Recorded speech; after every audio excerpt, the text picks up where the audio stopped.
Hello and welcome to the List Building Diaries for, I guess today is Sunday, June 5th, and this is a weekly confessional type video where I share what I did this week to build my list and to build my business and what my ups are and what my downs are. And the purpose is really to just show kind of what it's like to build a business in real time as a solopreneur, as somebody doing a service-based business.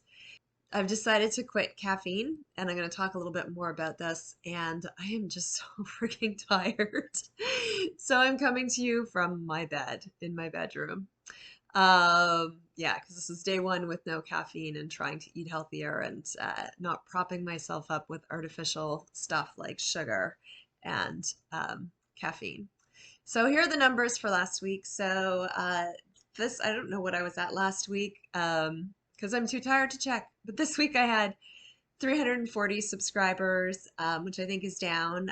But my stats for last week or last month, because it's a new month, June, I had 10 new subscribers last month, one new subscriber this week, and I know who that is. That's someone I had a networking call with. And I had 13 people unsubscribe in the last month. And I think, as I've said numerous times, that's okay because I want to have more of the right people and less of the wrong people. And I started sending out more frequent emails, and that's going to happen. All good. So what did I do this week to build my audience? Well, this week I really focused on nurturing my audience. But I also put 3 new videos up on on YouTube and shared them on Facebook. So I did a list building diary last week. I did a video on 3 steps to how to edit your stuff, which I highly recommend. And I posted an interview with Christine Fernandez on how to promote your events. And that gave me the idea of seeing if there's anybody out there who wants to cross promote their events with my list. So if that's something you're interested in doing and be interested in promoting some of my events, what I have going on regularly right now is the Knockout, which is a co-creation content co-working, not co-creation, but content co-working session with optional coaching on your content. So if you'd be interested in promoting that to your audience and your audience has an overlap with me, maybe we could both share to each other's audiences and try and grow from both of us. I also sent out an email on my birthday to my list, and this was just sometimes you get inspired and source tells you, hey, do this, and you go, okay, I'm going to do this. So I was inspired to, why don't you actually ask your list if they know people who need your freebie, how to find clients when social media isn't doing it. So I sent out an email to my list asking them that. And I also asked them if they knew of any podcasters or communities that might be interested in interviewing me or learning more about my area of expertise. Other things that I did this week, I did 2 networking calls. I did some content consultation, just like a little bit of a freebie for a friend of mine. And doing that really reminded me that I have a lot of skills that I don't really give myself credit for and that I could charge for. Yeah, so that was great. I got a testimonial and I'm glad that I helped her out. I'd helped her out with some previous stuff. She was a previous client, so I was happy to give her a freebie on that. But sometimes when when you're like, what do I have to offer? Sometimes the best thing to do is actually just do something low cost or for free, and it'll give you a sense like, wow, you really do, have some skills that other people don't have, or some knowledge, or some insights, or some ways to help people find their own insights. And that is something that people need, and that's valuable, and it's worthwhile, and it's something people will pay for. So that was a good lesson from me. What else? Oh yeah, I continue to create content for the Authentic Messaging Academy. And I finally, after 2 years, updated my speaking page. So that was good to get that done. Because speaking is something that I love to do and I want to do more of. So I've updated my speaking page, junemorrow.com/speaking, with some potential speeches and topics that I can talk about. So, what were my challenges this week? Well, one was life. So, it was, as I mentioned, it was my birthday and my license plate was expiring. My plates were from another province than where I'm living now. And I thought I could just go in and exchange my plates. Nope, not in this province. You got to go get a safety from somebody in this province or in the Atlantic provinces in Canada. So I had to go get a safety, and then I realized my insurance wasn't good for this province, so I had to find new insurance, and I had to, so I spent a lot of time this week in Prince Edward Island's equivalent of the Department of Motor Vehicles. So that took up some time and cut into the time I would have been creating videos and creating more content. Another challenge this week was just, that whole money thing, fear about not making money. And I had a big aha moment about that I'm going to talk about in a moment. And then my third challenge was, I'm going to say burnout, like just feeling so tired by Thursday night. And it wasn't burnout from working too much, but it might have been. It might have been burnout from pushing myself because I didn't take Sunday off. I've kind of worked all through the weekend and kept working. And I do know when I spend too much time on a screen, it's not good for me. But I think also part of the burnout was like mental burnout and just maybe where I am hormonally, where I am in terms of recovering in my therapy and dealing with kind of some issues that have come up for me around past trauma. Just needing a lot of rest, and I haven't been giving myself a lot of rest. So I've quit. That's part of why I've quit caffeine, which I will talk about in a moment. So that was a challenge. And what have I learned? Okay, so let's just talk about money. So what I realized was this week is that the reason we put up blocks against receiving sometimes because we believe that if we receive something, it's going to cause us to have to give something up. And for me right now, I want to be so protective of this space to create my program that I was seeing like, well, if I take on like big jobs right now, that's going to cut into the space to create the program. And I don't want to burn out from creating the program and doing big jobs. And I'm talking like big copywriting jobs, like writing people's websites.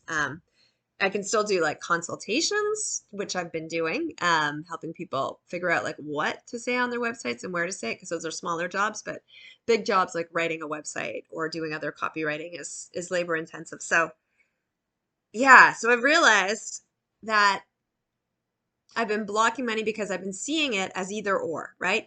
Either I have the space to create my program and then sell it once it's fully created, start marketing it in August, or I'm going to take on work right now and I'm going to delay when that program gets launched. But I realized when talking about this with my accountability buddy, Monica, who is awesome, that it didn't have to be either or. And sometimes when we have either or thinking, there's a third way. And the third way is obviously to pre-sell the program because it's going to be available anyway.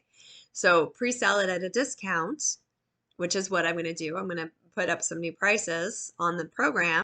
But there's nothing stopping me because the program is outlined. I know what's in the program. I know what people get from the program. I know what's going to be in all the videos that I'm creating now and all the contents and all the workbooks and the supplementary worksheets and all of that stuff. And it's fantastic.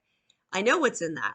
So what's stopping me from pre-selling it? So that is what I'm going to start doing, is start mentioning it more, start weaving it into my content, not necessarily a hard sell, but putting it out there that it's available. So yeah, so that was a breakthrough this week, is realizing, well, hey, it doesn't have to be either or. I can actually start promoting the program now. So if you start hearing me talk about the Authentic Messaging Academy a lot more, that's what's going on. Second thing I learned this week is that your thoughts are not you. Well, I always know this, but it's important to remember, and it's important, those thoughts that are not nice to you, that are nihilistic sometimes, that, think that, I don't know how to say this, but they're trying to protect you from what they perceive as worse pain. But in doing so, they cause you a lot of distress. So it's important to realize those aren't you, and that the reason that they're being so mean is because they are trying to protect you, because they foresee that there's something worse, and there is something else that maybe they would rather be doing than trying to protect you. So a question I had this week for that part of me was like, what would you rather be doing than like telling me that I'm an idiot or a loser or no good or not worthy or what, like the horrible things that it says? What would you rather be doing? And that can lead you to some, some insights as to maybe like how you can better take care of yourself. I know mine was like, what would you rather be doing? And it kind of just wanted a nap, right? Because it's just exhausted. And yeah, so that's kind of what's leading to the burnout is this internal stuff. And that's led to the third thing, which is more spaciousness. So allowing for more spaciousness in my life and in my schedule. And this is why I quit caffeine, in part, why I'm so tired right now. Because to me, caffeine is an artificial prop. It's something that I have one cup of tea and I frigging love it and my brain feels good, but it's never enough. I always want more, right? And I want to kind of like get that kick, that hit that keeps me going, that keeps me plowing through.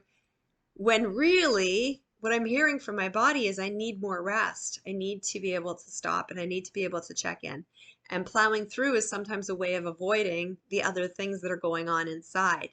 So, so quitting caffeine is really important because it's going to regulate my energy. It's going to help me see like when I'm actually really tired and not tired. And I know that with caffeine, I get the high and then I get the low. And when I get the low, often I want to eat because caffeine for me, and for some people it does this, for some people it's the opposite. The caffeine makes me hungry and it makes me want to eat junk food. It makes me want to eat sweet stuff. And then when I eat sweet stuff, I want to eat salty stuff. And then I want to eat sweet stuff to counter the salty stuff, right? And then I'm going to crash and then I'm going to have more caffeine. And it's like not a good cycle, especially because I'm someone who emotional eats. Like, you know, eating is what's called a short-term be emotional regulation behavior. I don't think it's emotional regulation, but it's something I do when I'm stressed to make myself feel better, to shove down the stress rather than dealing with it. So not, so I think quitting caffeine is going to help with all of this. Like right now I can feel that I'm full, but if I had been drinking caffeine all day, I wouldn't. And I'd be like binge eating, maybe not on camera, but as soon as I got off camera, not binge eating, but just like eating more than I need to. And that's not good for me. And that's not good for space, right? For rest, for digestion, you need to stop eating at least 2 hours before you go to bed. And I was eating like before bed every night and then waking up exhausted. So I think just quitting the caffeine and giving it 3 months, that's it. I'm just gonna like 1 month, one day at a time. Today was very, very hard. I did not feel like doing anything, but it was Sunday, so I basically didn't. But giving myself 3 months is going to help with that. So that's basically where I am today on June the 5th. And yeah, so not super sexy times. Coming to you from my bed, I'm literally just going to go back to watching TV now and then go to bed early and wake up. And hopefully tomorrow I'll feel a little more energized and not so bleh. But if I do, I'm just going to Pomodoro through it, work, 25 minutes on, 5-minute break, 20, just get through it. Sometimes you just gotta get through it until the new habits kick in or the new way of being kicks in. And that's really what I'm trying to do is I'm trying to find a new way to be. And it's not easy, folks. It's really not. But I know that if I stick with it, that it will kick in and I will have a day where I'll be like, oh my God, I'm feeling different internally. I'm magnetizing differently. And I'm getting different results in my business. So sticking with it. Week 6. We got this. Also, if you liked this video, hit that like. If you want more videos, maybe not super inspiring this one, but if you want more real life, this is what building a business is about. When you're a solopreneur and you're struggling with your mindset, which a lot of us do. If you want more videos like this, hit that subscribe. Also, I drop tips that will help you. Yeah. Thanks for watching. I love you. We'll see you soon.